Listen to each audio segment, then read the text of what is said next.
live demonstration, come on over. It's the best part. It's the best part of the whole thing. The best parts. I love getting to do this live. I did a couple of live demonstrations when I was showing at Artomatic, and oddly enough, I had another show that was at the Enoch Pratt Free Library System in Baltimore, and so one of them they had to show it at my works. They said, "Oh, could you come and do it live?" So I did. And I thought, okay, I'll just do, a good demonstration painting. Like, there's not going to be anything to it. It's going to be black and white and neutrals and stuff. So I splattered things on here like that. And fun. And so then did a white spiral and everything. And it was great. I'm like, here, this is what I do. And everyone's like, okay, yay, fun. And stuff.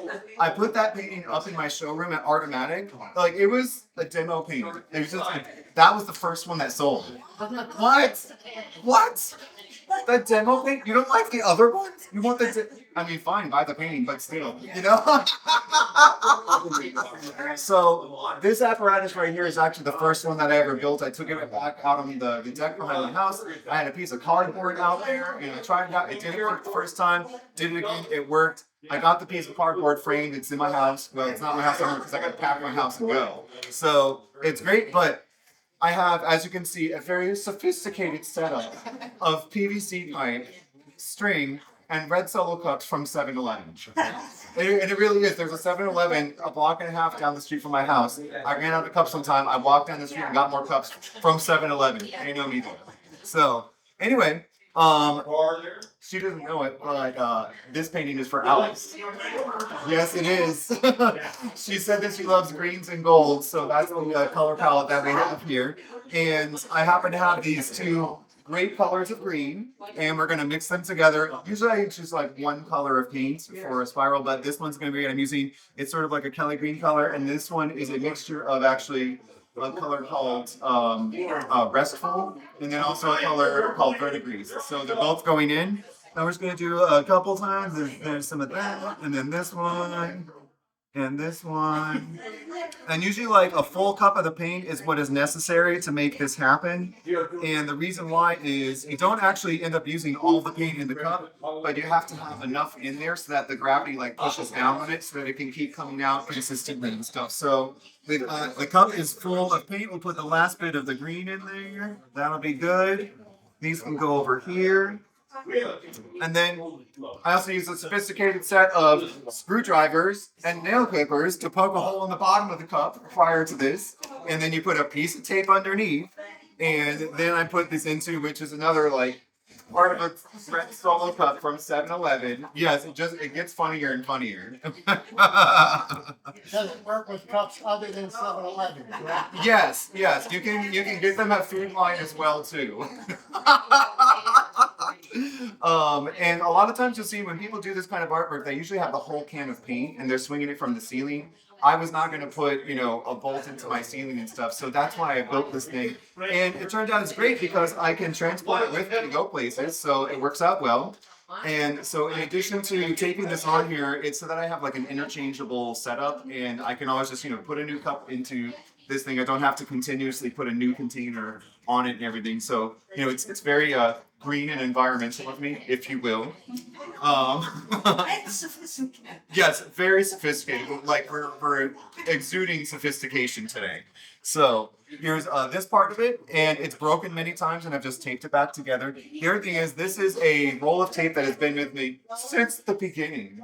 And I put it on here because it needs extra weight to keep the motion going. Otherwise, like, it would still be okay if it didn't have the weight on there, but this really helps it continuously go and helps the pattern be a little bit more elaborate. And then you have to take this onto it to make sure that it stays together. So that's great. And yes, I chose green tape on purpose. So it goes with, the building aesthetic. And in a second here, I'm going to send this out. I always do like a test run or two to make sure that it's not going to hit the apparatus. It doesn't ruin the painting. It's just that having the seamless flow of the paint and that Earth's own gravity is doing the work and it's not interrupted by anything. As sort of technical and graphic and mathematical as this is, it's still a really beautiful connection with nature because it's Earth's own gravity that ends up taking it around. And the pattern that happens is the pathway of gravity being illustrated on a painting. There's something really, like, whose life is this? How does this even happen kind of thing? So this is just a test run. I usually start it from right here, and it doesn't take a lot of motion. You kind of just let it go. And then I make sure it looks like it's not going to hit, as long as it doesn't hit into that pole, it's not going to hit in the other ones. So that's already looking good.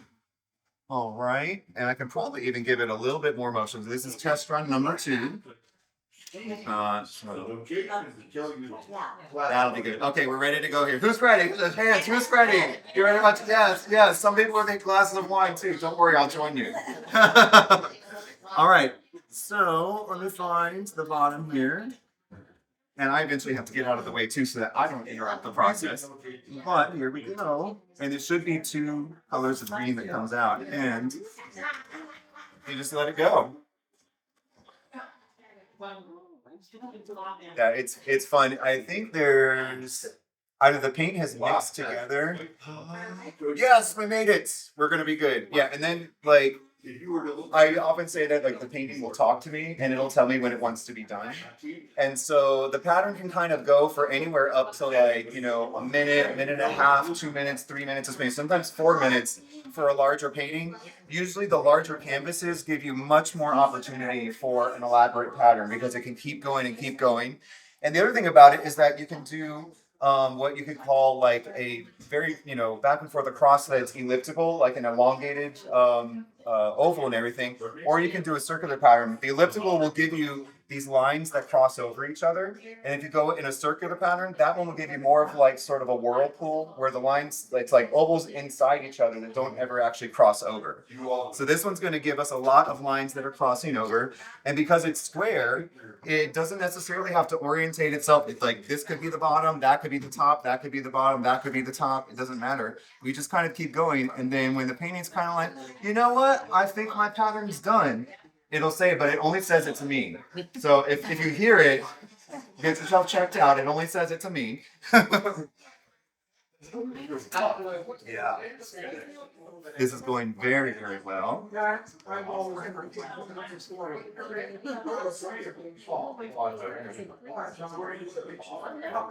gonna pull this out of here so that I can get my knee in. And I think sometimes what I'll do is I'll watch for it so that the actual, like a total oval actually makes it onto the canvas. So like right here, it's still off of the taped area. And I'm gonna wait for it to get in there. And we're gonna go with a diagonal pattern here. So it's gonna be diagonal across to these corners. And we're almost there.